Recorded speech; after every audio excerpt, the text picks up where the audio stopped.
All right, so third time's the charm.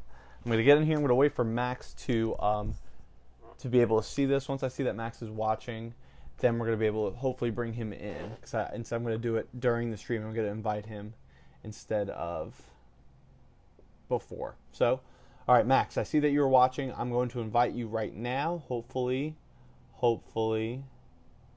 this works. Just sent you the invitation. It says it's adding you, connecting. Wow. We're Amazing. here. We finally did it. So, to bring everyone up to speed that's watching or that will watch this later, this was supposed to be much better. We were gonna have the people's faces on the screen. It was gonna be so great.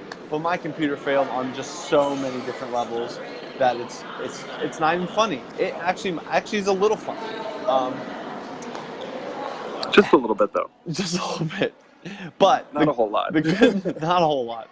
The good news is now we're here, and we can finally talk about these silly people that have decided to play Big Brother Hometown Season 6.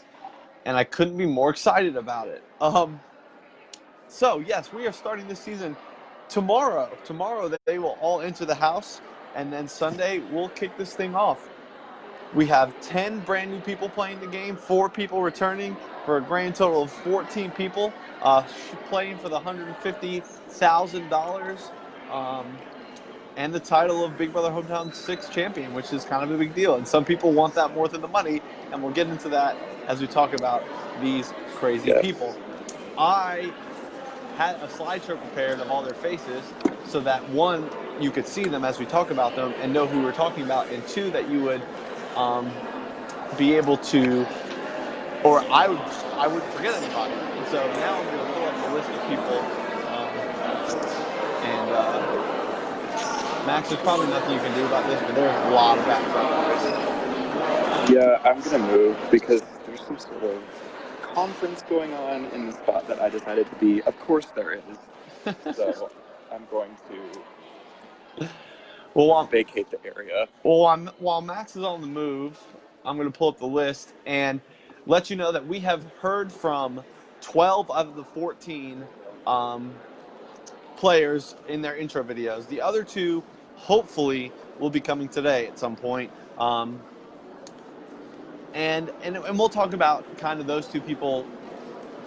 There's something different about them, but also, like, I have some thoughts about them as well, and we'll get into those as we talk about these 14 players. But I figured it'd be good to start instead of end with. I figured we would start with the 4 people that are returning to the game and playing. This is for and for one of them their second time around. And while Max eventually finds his new location, we'll finally start talking about the thing that we came to talk about, which is Big Brother. Do you know where you're going, Max? Found. Yes, I have a table outside. Okay, we've arrived. Great. All right, so let's talk about the Big Brother gods. Don't want this to happen. They really don't. Make it happen. They really don't. Now that's some peace and quiet. Wow, isn't it amazing? It's much nicer. Okay. All right, so let's get into the 4 people that are returning to the game, and what better place to start of those 4 than with your brother and mine? Just kidding, just yours, Quinn Teddy. Just mine. Quinn Teddy. So a little thing about Quinn. A lot of you were probably like, why on earth is Quinn playing again? He just finished, even though, I mean, did he really play? Questionable. But Quinn was the only returner that I reached out to personally and said, hey, I think you should play in this season. The rest of them came to me. So, Max, I'll let you start it off. Tell me what you're hoping for, looking for out of your actual brother, Quinn, middle name Teddy. Yeah, so I think one of Quinn's downfalls last season was not aligning with me. And I'm not just saying that because I'm saying that because, like, I don't know, we could have, well, actually, we didn't really have much choice because we got put on the block first. But I feel like I don't know. Quinn needs to play this game without me because he just doesn't need that weight of like having his brother in the game. So I'll be interested to see what he does just basically as a free agent and not connected to me at all. Right. And if He has go ahead. I would say if you watch at least I think I said this in my cast assessment for last season, when I talked about Quinn, I said Quinn's biggest downfall could be the fact that he was so determined to get you out. Now, I don't know that really made a difference because of whose hands the power came into when Leighton was HOH. I don't think that I think he was going to do that no matter what. But he was determined to get you out. Hey, Slade. Slade says hi and that he loves us. Hi, Slade. I love you too, yeah, Slade. So same. And so, yeah, I think that's Quinn's downfall could have still been, though, how determined he was to get you out. And in that vote, that was one of the more interesting votes of the game because you flipped it. And Quinn, at first, I thought Quinn had no chance, and I really thought you were going home first. Oh, I was totally convinced I was going to go first. Like, I'm a former winner up against my brother. Like, I thought, like, it was going to be a no-brainer. But when the vote was 9-2, my jaw dropped. And Quinn said that he thought that he had the votes. He really thought that he did. So people were lying to him, and I don't know. I don't even know if there's anything he could have done. Yeah. The House made a mistake, though. I will say the House made a big mistake not getting me out first. Yes, and that took you to what'd you finish? Sixth? I finished fifth. Fifth, that's right. Yeah. Which is crazy. But we're not here to talk about you. We're not talking about me. Quinn going into this game, however, I feel like is in a much better spot because he has Abby, he has his two friends from college who don't know anybody else besides him. We'll talk about them. But he has a lot of potential allies that are not immediately obvious to the rest of the house. Yep. So, and that is really great. Very in a good position. Yeah, that's great for Quinn to start out with. I don't. He could be a threat to people that know he's played before. Obviously, he has 3 other people with him, but he is going to be in that like returning player group, and I think that could be a problem. But Quinn is a good enough player. But I mean, we've seen both sides of Quinn. We've seen obviously in season 3, like he was the battle backer, but he made big moves and he made it very far and showed a lot of potential. But I think he showed a lot of flaws, and I don't know if those flaws came out last time around, but they didn't get a chance to. Yeah, he didn't really have a chance to play very much. So this is a fresh start for Quinn. I won't go as far as to say I think he'll win. But I think he's going to be in a much better spot this time around. Definitely. Yeah. Agreed.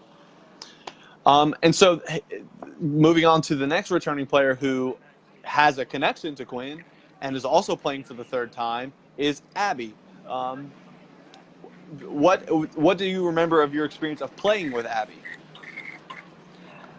I remember that Abby was one of the most liked people in my season, and because of that, a lot of people wanted to work with her and Melody. And she was also one of 2 girls out of, I think, 12 or so people. So it just that fact alone just put her and Melody in high demand. And I think Abby this season, she's got the social game down, but I think she really needs to win more competitions in order to kind of get power in the game and like influence the game in that way. Mm-hmm. And I don't know, like her likability might be a disadvantage because she was so likable that Trey chose to take me over her at the end. So like it's going to be a hard balance for her for sure. Right. Yeah, that's crazy. I mean, Trey was in the spot. If you don't remember, he won the final HOH and had to choose between Max or Abby. And really, he was just choosing who was going to win the game.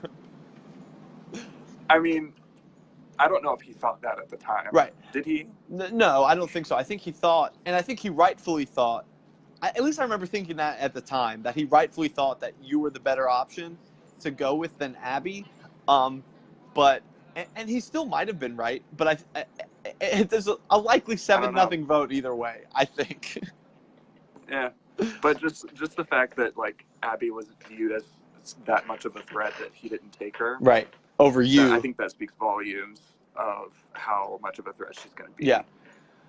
So I think it just depends on how much she wants to put herself out there. Yeah, I agree. I think that socially she played a really strong game in season 3. Season 2, not as much, but in season 3 she definitely did. And she has the ability to win some competitions, and I think that our lineup of competitions this time around are varied enough where she's really going to have a shot. And it's not just going to be who's the smartest or whatever. I think so. Is there a tractor? Golf carts. Don't even get me started. Clemson is just testing me today. It's okay.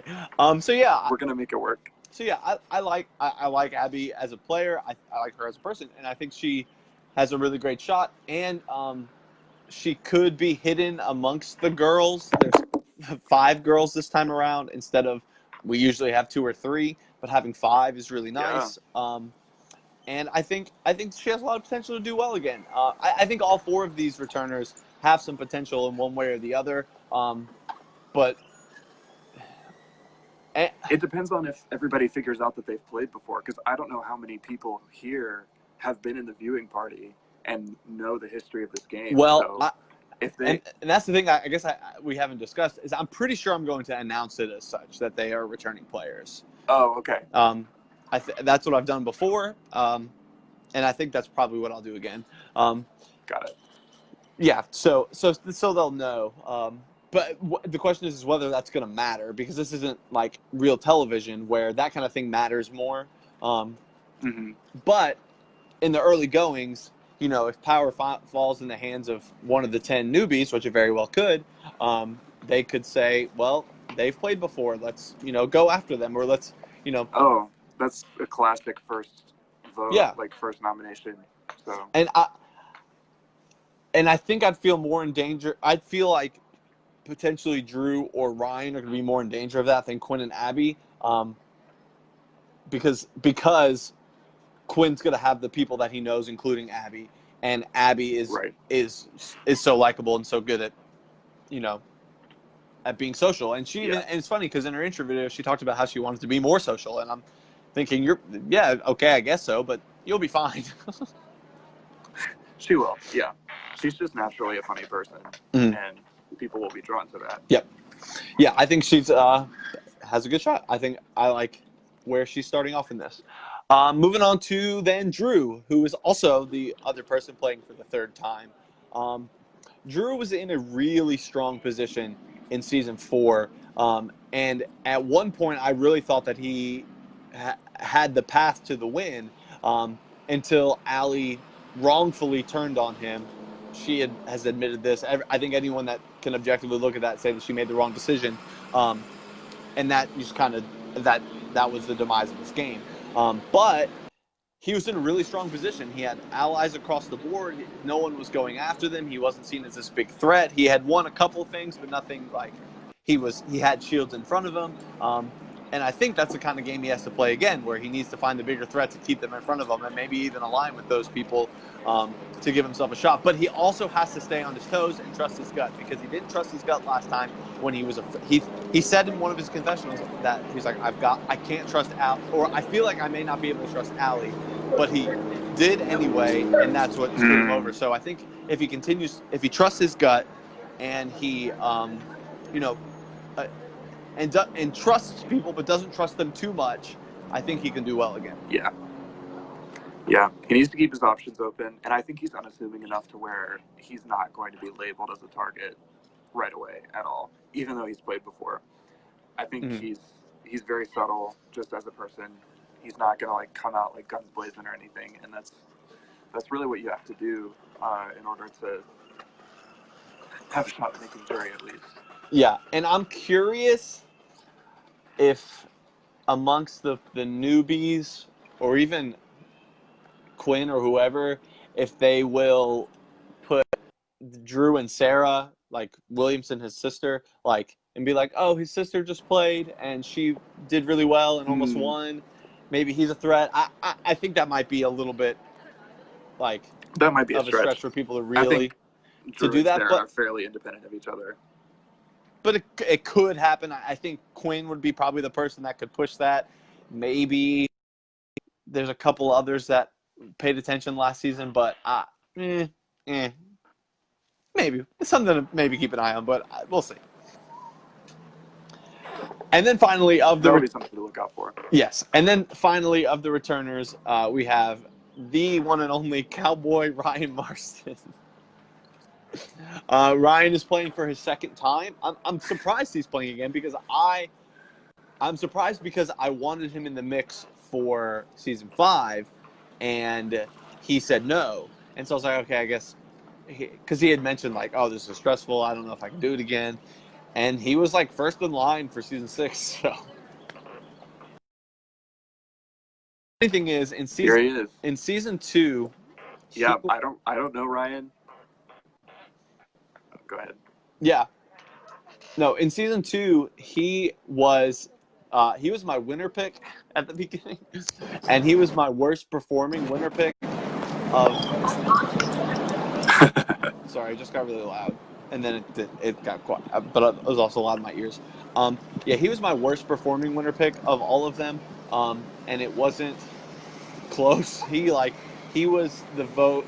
That was the biggest season we ever had. We had 15 people in that season, and he went in, I believe. Oh yes, he went in the infamous double eviction from that season, which I don't feel like explaining, but he went in the what is now infamous double eviction of that season, and was just kind of a casualty of it. And that's what I'm. And he played the game where he could have been a casualty. I feel like the people that I label as casualties are people that that don't play strong enough games to be like big moves that you take out, or people that like Bobby plays casualty every time, kind of thing. So, and that's the kind of game that I fear that he'll play again. But I think he's also not in school anymore. He was in school at the time, I think. Could be wrong about that. I think actually he may not have been. Either way, hopefully it's all about how much time you put into it, and the bonds you're willing to make and the conversations you have. That's going to be the difference for Ryan. I don't think the returning players thing is going to be a stigma for him. I think it's going to be is he contributing to other people's games that he's worth keeping around. Yeah, I hope people this season really look past whether people are returning or not, because someone who's new can be just as big or even bigger of a threat as someone else. I don't think playing before really gives you any sort of competitive advantage, other than you may have had some practice with the competitions if they're repeats. But I would hope that by now people just recognize, hey, see, there's a golf cart. I hope people recognize that all 4 of these returning players can be very valid contributors to an alliance, and they should be sought out. Yeah, I agree, and I think that that typically happens. I mean, I've done really the returning player things just kind of happens naturally. Like in your season, it was Bradley and Abby and Trey, and they all did very well. Didn't make a difference. In season 4, it was Drew, it was Sarah O'Neill, and it may have just been those two, and they both did fairly well. So I think that it's not going to be a thing. But every group of players plays the game differently, so who knows? Yeah. So yeah, those are our 4 returning players. Excited about them, and now we can get into these crazy newbies. First, we're going to start with the 2 people that you have not heard from and don't know anything about, and that includes Max. These 2 people are Maddie and Parker Moon. This is our first ever married couple playing the game together. And I am feeling like they are going to do very, very badly. Yeah, they haven't. From what I've seen, they have not responded in the group me at all. We're wondering if they're alive, Well, and that's kind of all I know. and that's the thing. It's that is the preseason tells me a lot. It tells me a lot about players, and I can know whether I can. I feel like a lot of times I can tell how a person's going to, not necessarily how they're going to play, but how they're going to, like, how active they're going to be by their intro video, by their promptness in sending me their headshot, and their and how they're talking to me in the diary room, all kinds of things. And Maddie and Parker are friends of mine. They're people I know. I saw them on Saturday. And but since then, it's just been like, where are you? I know they've had kind of a crazy week. I know some things have happened, and some legitimate things have happened that I know. But there's still it takes 30 seconds to make a video kind of thing. It's not hard. And so if they can't keep up with that, I have a hard time believing they're going to keep up with the game. And they're a married couple, and people are going to know that more than likely. They're going to put it together. Their last name is Moon. It's good, and I'm pretty sure their pictures are with each other. People are going to know. So if you couple that, the fact that they're married, with the fact that they may not be super involved, they are going to be out early. Now, the plus side to them is they're both golf carts. I give up. The plus side to Maddie and Parker is that they are gamers. They really are gamers, and I think that they are the type of people that if they get their foot in the door and kind of have time to get their bearings, that they could be really serious contenders. I really believe that because they're good game players. I've played 100,000 games with them before, and they're very strong competitors in general. And so it's not even the merit on their own. It's a matter of whether they're going to put the effort into doing it. Isn't that the worst when someone has so much potential if they just put in the effort? Yes, 100%, 100%. And maybe they just didn't know what they were signing up for. I don't know, but we'll give them the benefit yeah, of the doubt. Yeah. The game starts tomorrow. We'll see. Yeah, and I think we'll learn a lot tomorrow from, hopefully. I mean, and I mean that's kind of what happened last season with Leah. Leah almost won season 4, and then just was just goner in season 5. Just not even. I mean, remotely. Her life just kind of fell apart at the beginning of the game, so I get it. It was a bummer. So that's Maddie and Parker. I have high hopes for them, but I have low expectations for them. That's fair. All right, let's. Who do you want to talk about next? Let's talk about the two app girls. Yes. Callie and Brianna. It's not Brianna. Not Brianna. I asked. It's Brianna. Brianna and Callie. For my money, they're the same person. Yeah, I mean, I think they're roommates. They both are friends with Quinn. Quinn got them to play. So it looks like they're going to be fairly active, but what I don't want to happen is them just latch onto each other and to Quinn, and that's it. They have to be willing to branch out more, because especially if they're roommates and they film videos in the same room, people are going to catch on that they know each other. And that is just it's a death wish. So you've gotta be willing to branch out, and they'll probably align with each other, but they can't just be this game. Right. I mean they certainly are gonna align with each other unless I don't know, someone doesn't do the dishes or something. And they're angry at each other. There's no reason for them and Quinn not to hook up and make it happen. It's gonna happen. To me, it's the girl equivalent right now of Leighton and Bobby, but hopefully with a lot more potential. Because one, they know Big Brother, and two, it's seemingly they're going to be a little bit more active than Leighton and Bobby were. So yeah, I mean, for both of them, I feel I couldn't tell you a thing about them how they're going to be different. So for now, I'm just going to lump them together, and they have potential for sure. Whether they're willing to branch out, which is exactly the thing, because that's what Leighton and Bobby would not do.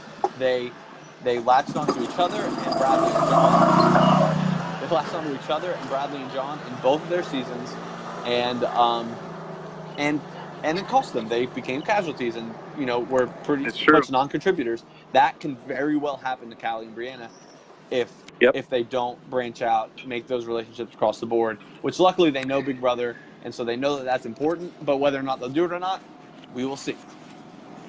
Yep, that is. I'm moving away from the golf carts because this is ridiculous. you think you could find a quiet spot on Clemson's campus, but you can't. Nope. So let's talk about Sarah next because I'm very intrigued to see how this is going to go. Yes, I am so excited that we have Sarah Flanagan playing this game. Sarah is Benny's mom, which is super interesting because Benny, I'm sorry, Benny, to roast you like this, but he might be in contention for the worst Big Brother hometown player in the history of the show. So I'm hoping his mom redeems the Flanagan name, but yeah, but he did get a jury vote from Eric, right? Yeah, that doesn't count because Eric was just being dumb about it.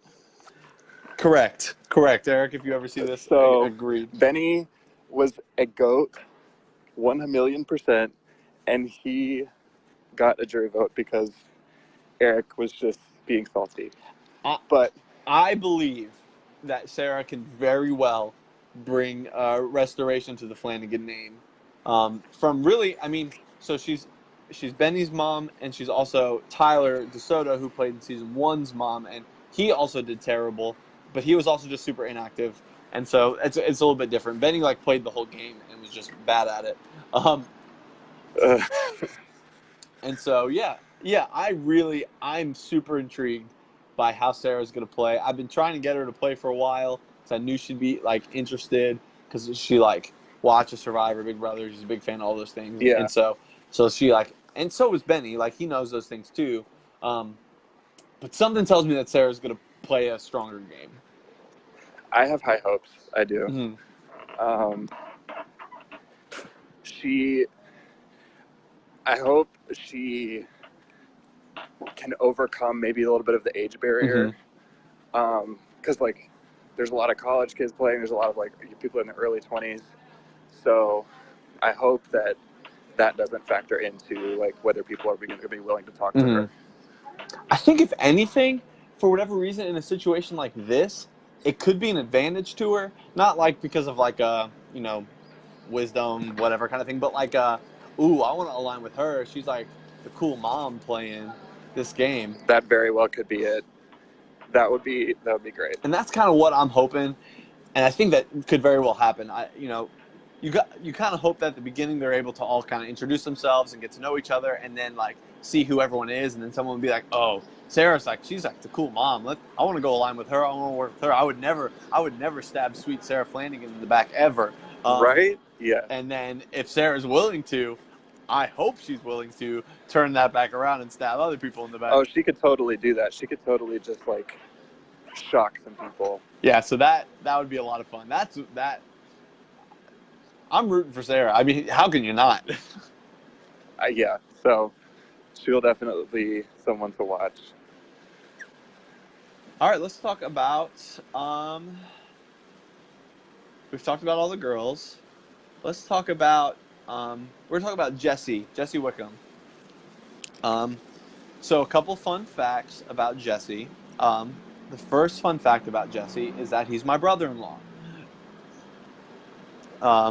And so I'm related to him, and that's really exciting. And I talked him into playing. Nice. And that's the first fun fact. The second fun fact is actually even funner fact. Is that yesterday I filmed the first competition video for the Plague, and Jesse was chosen first, and so he will have safety in the first round of the game. And that is very, very, very, very, very, very, very good for Jesse, just because on Sunday when that competition is happening, he's going to be driving home from Disney World. So it's going to be one of those things where at least he's going to have a little bit of safety that, you know, if he's quiet on the first day or whatever, it's not gonna, it may not kill him. Yeah, I can relate to that. The first time I ever played a Survivor org, it was, for the org people who are watching, it was Hoya Basiu on Real Money Games. And it started, day one was when I was at a conference in Washington, D.C. And I was almost first boot because I just couldn't talk to everyone. So I totally relate to the game starting at an inopportune time. So that is definitely going to be a nice save for Jesse. Mm-hmm. Yeah, I think that's going to be great for him. The other thing is he's kind of spent this last few days, you know, asking questions and kind of figuring out, because he doesn't know the game, and he's learning and figuring it out. But I could tell from his intro video and by the questions he's asking that it's starting to all come together, and it all kind of like ended with one last question where I said to myself, "Oh, he gets it." This last question he asked me, he said, "So are there a lot of like side conversations that happen all the time?" And I said, "Yes, big Yes. time." Okay, so that's a good sign that he's willing to learn, and that's really it. You just got to be willing to learn, and I like that he's just like curious and intrigued by the game. And so it'll be cool to watch him grow and like figure it out over the season. And kind of learn on the fly and figure out how it goes. That's gonna be exciting. I'm excited about that. Let's talk about. We've talked about them. I feel like I've kind of, for whatever reason, lumped Taylor and Jason together, even though they're completely different people on different sides of the country. I have actually done that too. But let's start with Jason from Boston. What did you say when you saw his intro video? I said he was adorably awkward. And it's just true. I think, I don't know him, but I feel like the social aspect of the game will be just like crucial for him. Your head is sideways right now. Okay, I hate technology. Why? Just talk for a second while I figure this out. So Jason could come in a good spot. He has some experience playing some games online like this, and that will be helpful. I think he's also playing in another one at the same time, which I never in a million years understand how people could play more than one of these games at one time. Gosh, that sounds like a nightmare. But he has that experience, so I think you said he was like adorably awkward. I wonder how much of that awkwardness is going to translate to his like early social game, because like first impressions in an online forum are really hard to gauge. You can't really tell like the type of person unless someone's like really outlandishly like, you know, one way or the other. So I think he's going to be able to like use some like basic small talk tactics to kind of find some people and maybe build some trust with people. I'll be curious how he plays the game otherwise, because he could just be a nice guy. I don't know what kind of strategic chops he has or doesn't have, but I think that will remain to be seen. Yeah. Okay. I'm gonna hang up real quick. Can you like invite me back? Oh gosh. That makes me so nervous. It's gonna work. Okay. Okay. So we've lost Max. We're gonna bring him back in. Hopefully. Nope. It's not gonna happen. I knew it. Unless you can like do it again. I knew this was gonna happen. Oh, I knew this was gonna happen. Wait. Oh, wait, hold on.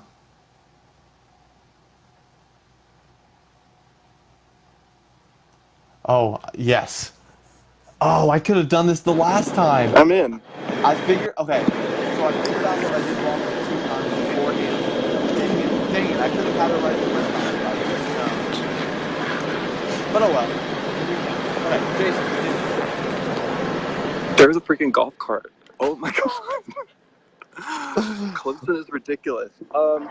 Jason is from the org community, so that he has that going for him. He understands how these types of games work, and that will be an advantage because I know there are some people who this is the first kind of experience like this they've had.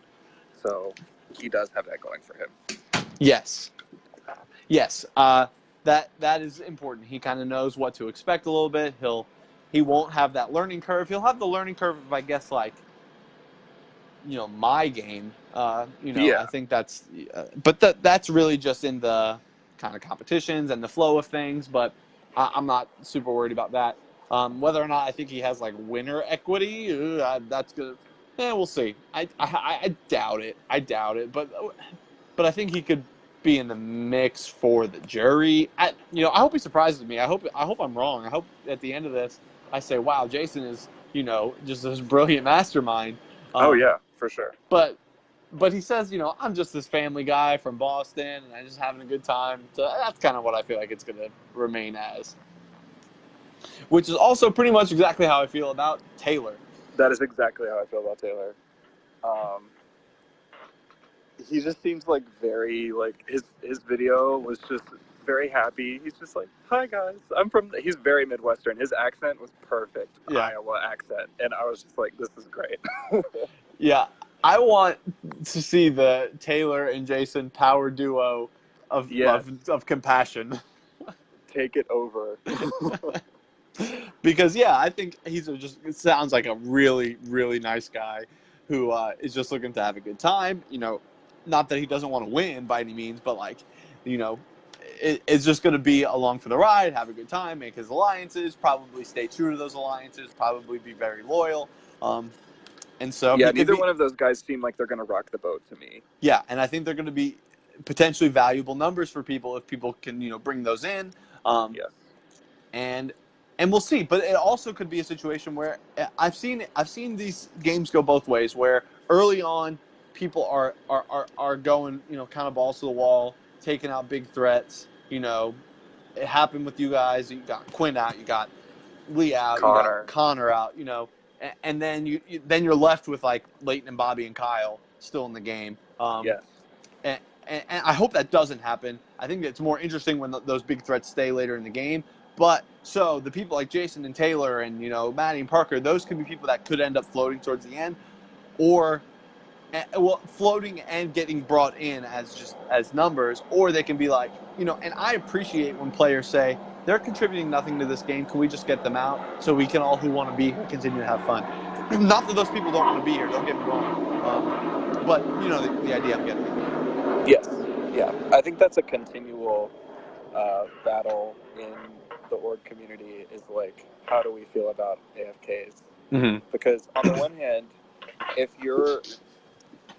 there's an argument that keeping them in the game is valuable from a purely practical standpoint because they have no shot at winning and you want to get the threats out. But from an entertainment value standpoint, it's just the opposite. So you kind of have to weigh which one you value more. Right. Exactly. Yeah. And that'll be for the players to decide, not us. Mm-hmm. As much as I want it to be my decision, it's not. And here's to hoping that all 14 of these players come here to play. And I think that all 14 of them have that potential. And here's to hoping that happens. That's what I want so desperately. I want to, bring on a cast of people that all are there to play the game. And, no doesn't matter who you take out, you're taking out a big player. So that would be a dream. And I think we have that potential here, even with people like that. I think that are going to be like, maybe not like super like huge threats, but like Taylor and Jason and those hopefully are going to be people that are playing the game.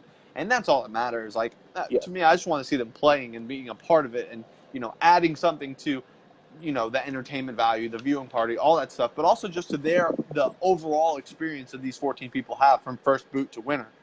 Yeah. So, let's see. Who do we have left? We have. Oh, I think we just have one person left. We talk about Maddie, Parker, Brianna, Holon, Jesse, Steven, or Jesse. Wait, we didn't talk about Steven. Yeah. Sarah, Jason, Abby, Quinn, Marston, Drew, Taylor. Oh, Mitchell before Mitchell next. Any thoughts from his intro video, if you remember it? It was a while ago. I have high hopes for Mitchell. He seems very into it. It seems like he's been wanting to play for a while, and I feel like Mitchell could very well be one of the drivers of the narrative of this game. I think he has enough willpower and enough of an idea of what's going on in order to be a major player this time. I completely agree.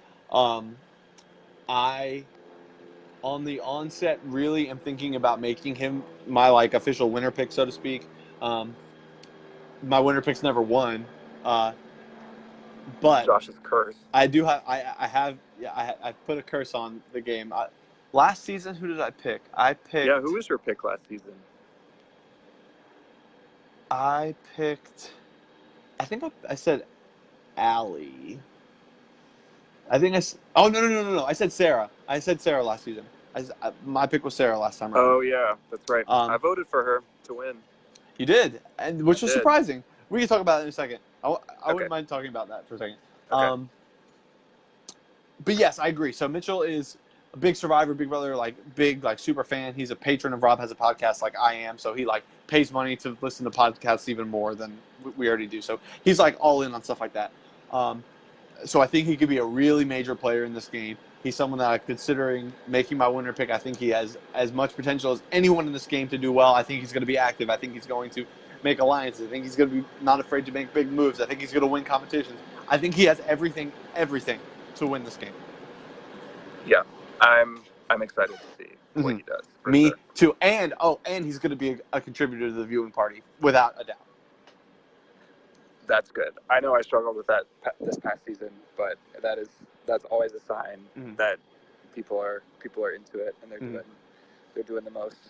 Yeah, so I'm really excited about him, and we'll see how he does. Hopefully, I mean, I could be totally off, but usually you can tell the people that are going to kind of be in it for the long haul, and I think he's just right now has the potential to be that perfect spot where he's not going to be the top of the pack threat. He's going to find his way in that middle spot where eventually he's going to be able to kind of take over at a certain 100%. point. Yep. And finally, the one that I'm so excited to talk about because he was so rightfully the first person that whose intro video I posted, and so rightfully the final person that we're going to talk about in this. And really, it's all because of his intro video that that I'm saving him for last. But we're talking about Mr. Strobe Lights, Belt, and Wad of Money himself, Steven. Big Brother, Mr. Big Brother household. Oh man, I cringed. I know. I almost told. Well, it was the next day that I got the video, so I didn't want to tell him and then have him feel like he needed to redo it because he might have. No, I think it just adds to the legend of Steven. Yeah, it really does. So, oh my God, this is really a golf cart. So here's the thing with Steven that is probably most of your fears. Is that Steven is going to be the next, Josh Gardner, the next, kind of Greg Wells first time around, the big villain character that comes and just unnecessarily stirs up trouble and drama and all those things and oh my gosh, Pepper keeps wanting to go out of the room and then back into the room. And he very well could be that. And I think he's even thinking about ooh, what if I just go crazy on this? But I'm convinced that is not going to be what happens. But based on his video alone, you would think that. I've known Steven for a long time. I know that this is right up his alley, and he has a great shot at really doing this. It's he understands strategy. He's him and I have been talking about Survivor for the past 8 years. Just any time it's on. So he understands the strategy. He wants to be a character to a certain extent, obviously, and I think he's going to bring that to the viewing party. But I don't know how much he's going to bring that into the game. He's also not going to be afraid to make big moves. He's not going to be afraid of another golf cart happening. Kind of. It's impossible. Clemson is just loud. He's not going to be afraid to make big moves, turn on his allies, strategize his way, flip between people, build those relationships with people. And the thing about Steven is he, in his mind, he's right about everything. But he's not a know-it-all. He's just he enjoys being like, "This is what's going to happen." I'm telling you, this is what's going to happen. And some people need that, but some people are also turned off by that. So it'll be interesting to see who's who. Right. And some I people think, just want a decision to be made. and he's smart enough to know that like he's not going to like put that in people's faces. I think he's going to build. I really think Steven's going to play a great game. I have really high hopes for him. If he flames out early, it's going to be because he decides to go all villain on us, which is what I expected from Greg last season. And I said it in my cast assessment. I was like, he's going to be. I mean, Greg was determined to get Connor out at any cost last season. But he didn't play it so hard in the game. That's just what he wanted. And then he was able. And when Greg put Bobby and Leighton on the block, I initially thought that was a terrible decision because it was like, what does it matter? You're getting Bobby and Leighton out. But what it did was it established Greg's character a little bit as this villain guy. And he was able to like leverage that and play really well down the stretch. And that's what I mean. And then he ultimately won and was deserving so. I mean, you didn't vote for him, but like, you know, he's deserving so. So that's what I think Steven needs to do. If he wants to play the villain role, that's great, and I think that's fun, and I think there's a winning strategy in that. But he's just got to be able to slow play it a little bit, which is what Greg learned from his first time around. Yeah, that's what Josh didn't learn the first time, or just didn't do. Yeah. Win. Yeah, you can't. When it's that early in the game, you cannot just completely throw it into chaos because people are looking for any valid reason to vote someone out, and that completely just puts a target on your back for no reason. Yeah, absolutely. So Steven, it sounds like he is self-aware enough to realize what he's doing, and so that gives me hope that he will do well. Yeah, and yeah, I mean, like, and he's I mean, like, he knows what he did. He knows what that. Yeah. Like, he definitely does. Yeah, you don't like make that and think you're serious. Like, it just doesn't happen. It takes a special kind of person. To though I can think of a recent player that I wouldn't put it past him. But we don't talk about that name anymore. Oh man. So yeah, that's Steven. I'm really excited about him. There's a lot. I really think this is a great group, and it's kind of an unexpected group. It happened slowly. This group kind of slowly formed to come together. At times, I wasn't sure if it was going to or not. And it's really just a timing thing, but yeah, it really has come together nicely, and I'm really excited about it. So, are you willing to make a pick right now of these 14? Who you think?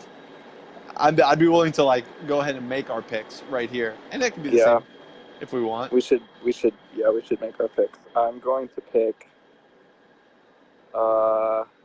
I think I'm gonna roll with Sarah. I'm gonna get on the Sarah train. Oh, I am all about that. Okay, and I'm gonna go with Mitchell. I've kind of had that decided for a little while, I think. Okay. And I think those are two great picks. That I would be happy. There's a lot of. I mean, I'd be happy with any of these people. Really, like proving me that I mean, some of these people proving me wrong, and other people like proving that they can win this game. So yeah. I think it's going to be a really fun ride. I think these are going to be people that are here to play the game, but in a fun, spirited way. I don't think it's going to get ugly at any point. At least not dramatically, no more than any other season for the most part. So yeah, that's our official cast assessment. But I do want to hear about your jury vote for Sarah. Okay. I voted for Sarah to win because I felt like she did a great job. Although it was maddening from my perspective as a player, she did a great job of being in enough conversations with everybody that she knew what was going to happen for every vote, and she was rarely on the wrong side of a vote. She made an effort to be social with people and to actually get to know them. Like we had a lot of conversations about just everyday life, not related to the game. It's not why I voted for her, but like that goes a long way. Like Greg and I, we didn't even strategize that much. And I don't really think I just saw as much of Greg's game as I did of Sarah's. And I just think she had a ton of competition wins. I think she almost got as many competitions as me. It was like 5 or 6 or something. And to win that many and to still stay under the radar, she was never really a target, and that impressed me a lot. So yeah, I thought that. I mean, it was. I still think it was that her cutting Leighton was her fatal mistake, but she almost pulled it off anyway. I asked her why she did that, and it made sense, her explanation, because she's like, Leighton would have been a GOAT. Like, if I'm not in the position to pick who goes to the end, like, I don't want Leighton there because they would take Leighton. Right. So, like, I understand it from that perspective, but, yeah, I still think she should have done it. But I mean, but when you lose by one vote, it you got to think, well, maybe that wasn't it. Maybe if I could have, Allie's vote, maybe could have gotten hers or John's vote or whatever. Like, it's close. Yeah. Yeah. There's a million things you could say, but yeah. And Greg was a deserving winner for sure. Like, it was a strong final three. Yeah, they both deserve to win. Yes, for sure. Had Bradley been sitting in the final two in any capacity, are you voting for Bradley? Oh, he would have won. Yes. Yeah, I would have voted for Bradley.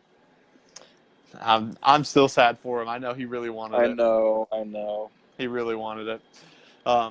And he played such a good game. He really did. The two of you linking up was incredible. Was really, really incredible. And I, so Jenny and I talked a lot about this, and I don't think he should have cut you. I think he should have tried. I don't either. I think he should have fought to keep you, because. And Jenny kept saying that she was like, well, he's going to lose to Max at the end. One, I'm not sure. Maybe. Maybe. That I would beat him. And cut this conversation off because my wife keeps trying to call me and I'm using my phone. So, Max, can I call you in a minute so we can talk a couple things real quick? Sure. Okay. Bye, everyone. I hope you enjoy the cast assessment. See you later. Bye.